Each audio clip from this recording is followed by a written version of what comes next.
Hello नमस्कार दोस्तों, रोशन classes में आपका तहे दिल से स्वागत करता हूं। दोस्तों आज हम यूपी बोर्ड के हाई स्कूल पर बात करेंगे। जो चैप्टर रसायन विज्ञान में चैप्टर था अम्ल क्षार लवण में, अम्ल क्षार लवण का दूसरा वीडियो हम लेकर बनाने गए हैं, हम लोग बना रहे हैं, देख रहे हैं। इसमें हम लोग क्षारक के बारे में बात करेंगे, यानी बेस के बारे में। ठीक है, क्षार के पूरे टॉपिक जो होता है, यानी उसमें पूरे के पूरे क्वेश्चन इससे कवर हो जाएंगे। क्षार से जो क्वेश्चन यूपी बोर्ड में आते हैं, ठीक है, एग्जाम में आने वाले इस टॉपिक से सभी क्वेश्चन इसी वीडियो में आपको कवर करा देंगे। तो इसलिए पूरा वीडियो आप इसको अच्छे तरीके से देखिएगा, ठीक है, और उसको नोट भी बनाइएगा।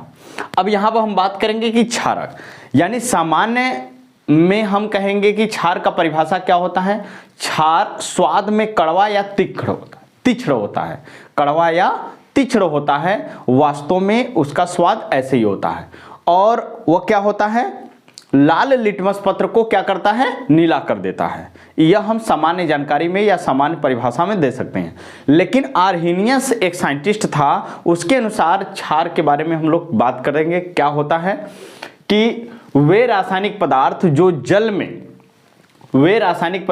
जल में वियोजित होकर केवल हाइड्रॉक्सिल आयन देते हैं, केवल क्या करते हैं, हाइड्रॉक्सिल आयन देते हैं, OH आयन देते हैं, उसे हम क्या कहते हैं, यानी आर्हेनियस के अनुसार क्षारक कहते हैं या क्षार कह देंगे। ठीक, आगे हम बात करेंगे कि यह मुख्यतः दो प्रकार के होते हैं। ठीक, यह प्रबल क्षारक यानी स्ट्रांग बेस जो होता है वो क्या होता है, वे पदार्थ जो या वे क्षारक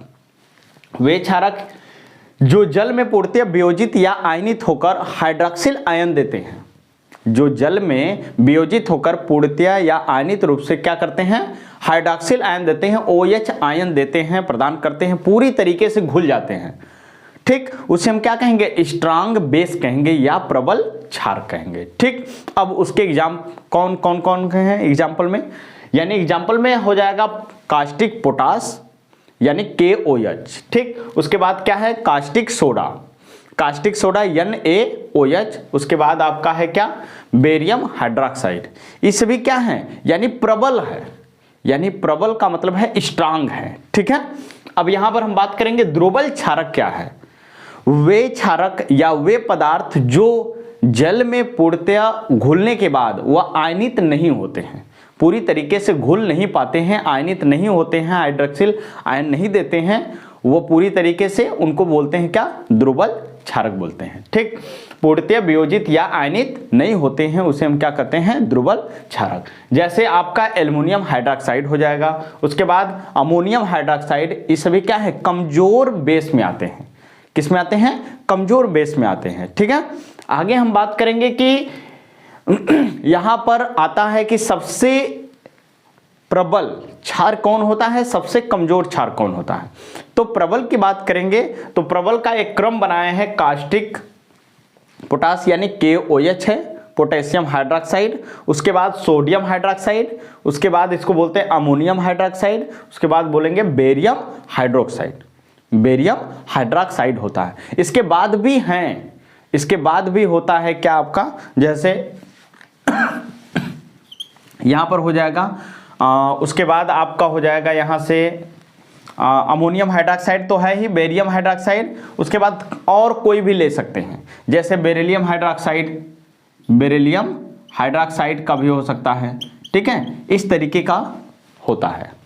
ठीक है, यानी इसके बाद कुछ और क्षार होंगे तो होंगे, ठीक है, लेकिन वो क्रम से ऐसे नीचे हो जाएंगे। और सबसे प्रबल में आपका आता है कास्टिक पोटास यानी पोटेशियम हाइड्रोक्साइड।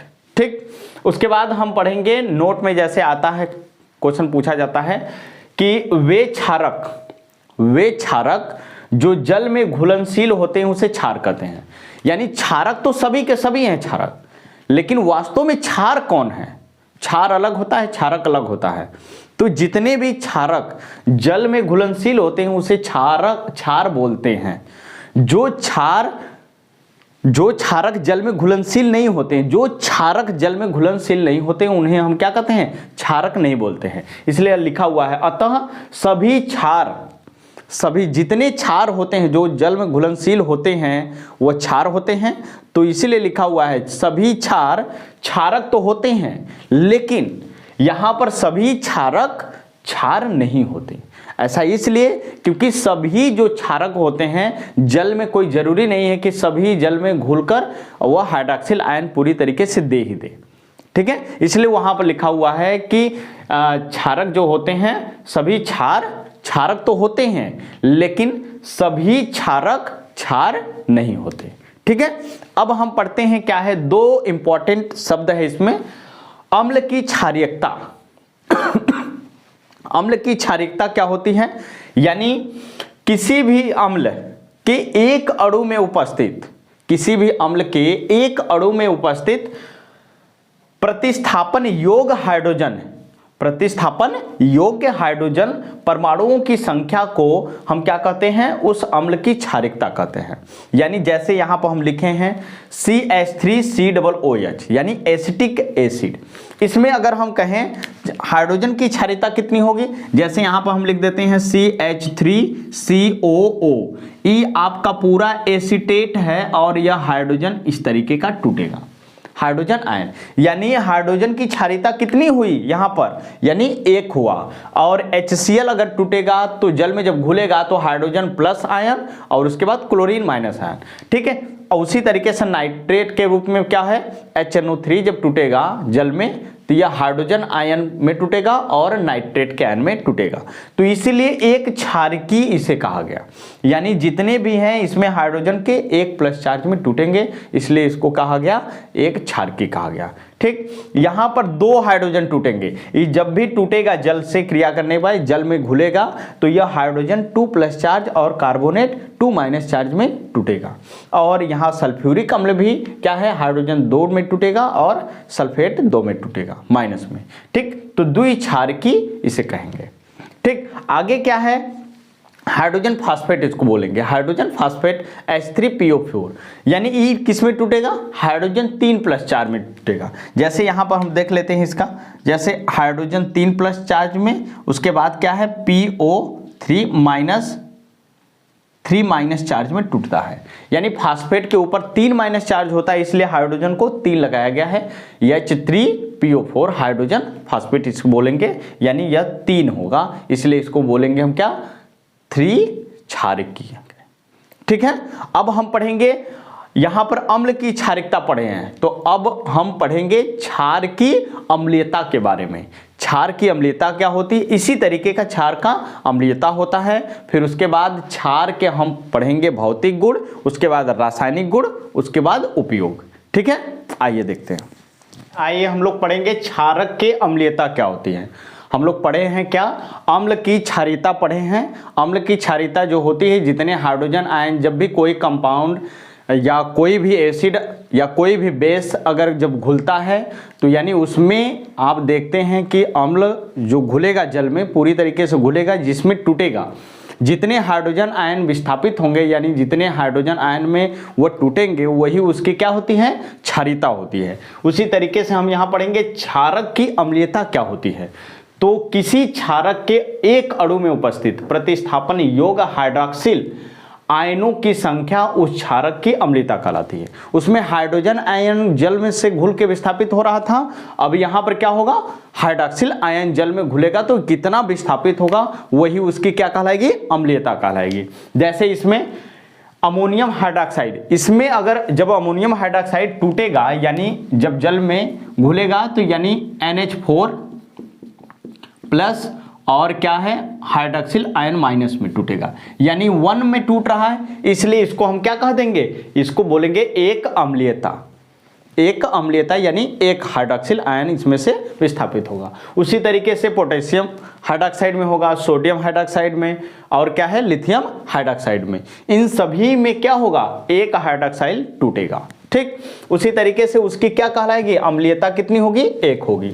अब यहां पर कैल्शियम हाइड्रॉक्साइड, कैल्शियम हाइड्रॉक्साइड जब टूटेगा, गर्म होगा या उसमें विलेत होगा जल में, तो यह इस तरीके से टूटेगा, CaOH जो ट्वाइस है इसको यह टूटेगा तो Ca+2 चार्ज में, OH- 2 चार्ज में होगा, ठीक है, यह आपका क्या होगा 2, तो इसलिए द्विअम्लीयता कहलाएगा।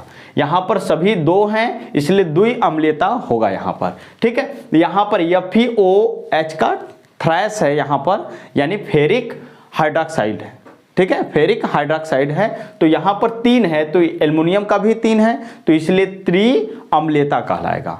जितना उसमें OH आयन रहेगा वह क्या है, उतना उस क्षार में से क्या कहलाएगा, अम्लीयता उतना होगा। अगर वही हाइड्रोक्सिल आयन की जगह हाइड्रोजन आयन रहेगा तो वहां अम्ल की क्या कहलाएगी, क्षारीयता कहलाएगी। ठीक है, जितना घुलने पर वह हाइड्रोजन आयन टूटेंगे या अलग होंगे या विस्थापित होंगे, वही उसकी क्या होगी, यानी क्षारीयता होगी। जितने अगर घुलने के बाद OH आयन यानी हाइड्रोक्सिल आयन टूटेंगे, बनेंगे, अलग होंगे, वह प्रतिस्थापित होंगे, तो वह क्या कहलाएंगे आपके, यानी अम्लीयता कहलाएगा। क्षार का अम्लीयता, अम्ल का क्षारीयता, क्षार का अम्लीयता, अम्ल का क्षारीयता और क्षार का अम्लीयता कहलाता है। ठीक है, अब आगे हम पढ़ेंगे भौतिक गुण, क्षारक के भौतिक गुण। तो क्षारक जल में विलेय होते हैं। ठीक है, वह ज्यादा विलेय होते हैं तो क्षार होते हैं, जो कम विलेय होते हैं वो क्या होते हैं, आपके क्षारक होते हैं। स्वाद में क्या है, तीखे या कड़वे होते हैं। ठीक है, स्वाद में तीखे या कड़वे होते हैं।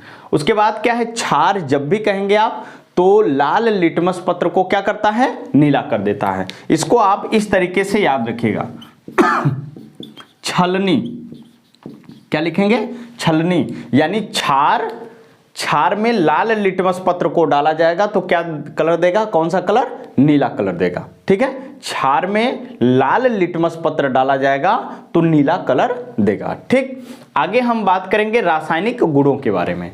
तो धातु के साथ क्रिया करेंगे, तो धातु के साथ जब हम क्रिया करेंगे क्षार का, तो वहां पर क्या होगा, हाइड्रोजन आयन होगा, निकलेगा, हाइड्रोजन आयन गैस होगा, यानी हाइड्रोजन गैस मुक्त होगा। यानी जिंक से कास्टिक सोडा की जब क्रिया करेंगे तो यहां पर सोडियम जिंकेट और हाइड्रोजन गैस बना है, सोडियम जिंकेट और हाइड्रोजन गैस बनाता है। ठीक है, आगे दूसरा क्या है, क्षार अम्लों से क्रिया करेगा। तो क्षार जब भी अम्ल से क्रिया करता है तो इसे कहते हैं, इस क्रिया को हम उदासीनीकरण की क्रिया, उदासीनीकरण की क्रिया कहते हैं। जब अम्ल कभी भी क्षार से क्रिया होता है तो उसे कहते हैं उदासीनीकरण की क्रिया, और उसमें अनिवार्य रूप से बनता है लवण व जल का निर्माण होता है। जैसे यहां पर बनाया है, एल्युमिनियम हाइड्रोक्साइड का सांद्र सल्फ्यूरिक अम्ल के साथ क्रिया किए हैं तो ये लवण और क्या बनाया, जल का निर्माण किया है। ठीक है, आगे हम बात करेंगे जब क्षार को गर्म करते हैं, जब कोई भी क्षार है उसको जब गर्म करेंगे तो यह क्या होगा, यानी धात्विक ऑक्साइड और यहां पर बनाएगा जल। जैसे मैग्नीशियम हाइड्रोक्साइड को जब हम गर्म किए हैं, यह गर्म करने का चिन्ह है। अब जब गर्म करेंगे तो यह बना लिया क्या, मैग्नीशियम ऑक्साइड, उसके बाद क्या बनाया, जल बनाया। ठीक है, अब हम पढ़ेंगे क्षार के उपयोग। तो क्षार के उपयोग में हम, हाँ आइए देखते हैं हम लोग क्षार के उपयोग के बारे में, क्षार के उपयोग कहाँ कहाँ हम प्रयोग करते हैं। ठीक है, तो पहला क्या है, एल्युमिनियम हाइड्रोक्साइड। क्या है, एल्युमिनियम हाइड्रोक्साइड, यहां पर रहेगा क्या है, AlOH का थ्रायस रहेगा। ठीक है, AlOH का थ्रायस, क्योंकि एल्युमिनियम के ऊपर क्या होता है, 3+ चार्ज होता है, इसलिए इसको भी 3 बनाना पड़ेगा। ठीक, 1- चार्ज होता है तो 3 का इंटू करेंगे तो 3- यहां पर भी हो जाएगा, 3+ यहां पर भी। हाइड्रोजन यहां पर हाइड्रोक्साइड जो है, यानी हाइड्रोक्साइड, एल्युमिनियम का जो हाइड्रोक्साइड का उपयोग प्रमुख रूप से वस्त्र तथा प्रति अम्ल के निर्माण में करते हैं। यानी AlOH का थ्रायस का उपयोग कहां करते हैं, क्षार है, यानी इस क्षार का प्रयोग करते हैं वस्त्र व प्रति अम्ल के निर्माण में प्रयोग करते हैं हम लोग। ठीक है, ये चीजें आपको याद रहनी चाहिए। अमोनियम हाइड्रोक्साइड, यानी अमोनियम हाइड्रोक्साइड का प्रयोग करते हैं अमोनिया के लवण बनाने में, यानी अमोनिया लवण बनाने में अमोनिया का प्रयोग करते हैं। जैसे यूरिया होता है, अमोनिया गैस होती है, उस तरीके से वहां पर अमोनियम गैस होता है। ठीक है, अमोनियम हाइड्रोक्साइड से बनाया जाता है। कास्टिक सोडा का प्रयोग करते हैं प्रमुख रूप से, कास्टिक सोडा का कहा जाए तो इसमें कास्टिक पोटास का भी प्रयोग करते हैं। कास्टिक सोडा और कास्टिक पोटास दोनों का प्रयोग करते हैं साबुन के निर्माण में। साबुन के निर्माण में प्रयोग करते हैं। आपसे कह देगा कि कास्टिक सोडा का प्रयोग करते हैं अच्छे क्वालिटी के साबुन बनाने में या घटिया प्रकार के साबुन बनाने में, तो इसमें क्या है, खराब प्रकार का, यानी अच्छे क्वालिटी का साबुन इससे नहीं बनाया जाता है। सोडियम हाइड्रोक्साइड से घटिया प्रकार या खराब साबुन का निर्माण होता है। खराब साबुन का निर्माण होता है। ठीक है, साबुन तो बनेगा लेकिन घटिया प्रकार का साबुन होगा। ठीक है, आगे अगर हम कह देते हैं कास्टिक जो पोटास है यहाँ पर, इसका अच्छे क्वालिटी के साबुन बनाए जाते हैं। अच्छे क्वालिटी के अच्छे साबुन बनाए जाते हैं साबुन के निर्माण होता है यहाँ पर। तो साबुन के कास्टिक सोडा और कास्टिक पोटास का साबुन के निर्माण में और धावन पाउडर के निर्माण में, रेयान के निर्माण में प्रयोग करते हैं। कास्टिक सोडा और कास्टिक पोटास का प्रयोग करते हैं। प्रमुख रूप से साबुन को हम बता दिए कि अच्छे प्रकार का जो साबुन बनता है यहाँ पर पोटेशियम हाइड्रोक्साइड से प्रयोग करते हैं, उसका प्रयोग करके हम बनाते हैं। और घटिया प्रकार का साबुन जो होता है सोडियम हाइड्रोक्साइड से।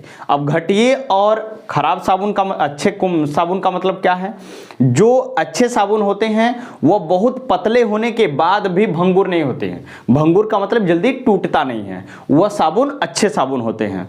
और कुछ साबुन जो खराब साबुन होते हैं वो बहुत मोटे होने के बाद भी भंगुर हो जाते हैं, यानी टूट जाते हैं, तो वो क्या होते हैं, खराब क्वालिटी का साबुन बनता है। तो सोडियम हाइड्रोक्साइड और पोटेशियम हाइड्रोक्साइड का प्रयोग करते हैं साबुन के निर्माण में। ठीक, उसके बाद कैल्शियम हाइड्रोक्साइड का प्रयोग किया जाता है, यानी चमड़ा उद्योग में करते हैं। और जो नॉर्मल तरीके से हम लोग चूना ऊना का प्रयोग करते हैं, कुछ दवा बनाने के लिए भी प्रयोग करते हैं चूने का, तो उसमें भी हम क्या करते हैं, कैल्शियम हाइड्रोक्साइड का ही प्रयोग करते हैं। ठीक, आगे खारे जल को मृदु बनाने में प्रयोग करते हैं। खारे जल को मृदु बनाने के लिए हम प्रयोग करते हैं कैल्शियम हाइड्रोक्साइड का। उसके बाद हम ब्लीचिंग पाउडर के निर्माण में करते हैं। ब्लीचिंग पाउडर जो होता है यह आपका होगा CaOCl2 होता है ब्लीचिंग पाउडर, यानी विरंजक चूड़ इसको बोलते हैं। क्या कहते हैं, विरंजक चूड़ इसको बोलते हैं। हम लोग इसी चैप्टर में पढ़ेंगे विरंजक चूड़ के पूरे डिटेल से। ठीक है, टॉपिक एक है विरंजक चूड़, उसको डिटेल से हम पढ़ेंगे। ठीक है, तो यह पूरा आपका क्षारक यानी बेस के बारे में था। क्षार के बारे में हम लोग पढ़े, सामान्य जानकारी लिए कि क्षार किसे कहते हैं। उसके बाद आर्हेनियस के अनुसार हम पढ़ें। उसके बाद आप पढ़े हैं कि क्षार दो प्रकार के होते हैं, प्रबल क्षार और मृदु क्षार। ठीक है, उसके बाद हम पढ़े हैं कि अम्ल की क्षारीयता क्या होती है और क्षार की अम्लीयता क्या होती है। उसके बाद हम क्षार के भौतिक गुणों के बारे में पढ़ें। उसके बाद हम पढ़े हैं रासायनिक गुणों के बारे में। उसके बाद लास्ट में हम लोग पढ़ें क्या है, क्षार का उपयोग। तो क्षार के जितने भी क्वेश्चन आने वाले हैं एग्जाम में आपके या आते हैं एग्जाम में, तो जो टॉपिक इस वीडियो में आपको बताया गया है, इसी टॉपिकों से आपको क्वेश्चन क्षार से जब भी आएगा तो इस टॉपिक से कहीं नहीं जाएगा, बाहर आपको नहीं मिलेगी। सभी के टॉपिक इसी से मिल जाएगा। इसी एक वीडियो से आप देख लेंगे तो पूरा आपके क्षार के क्वेश्चन कंसेप्ट क्लियर हो जाएंगे। ठीक है, तो यह वीडियो देखने के लिए आपको धन्यवाद। जय हिंद।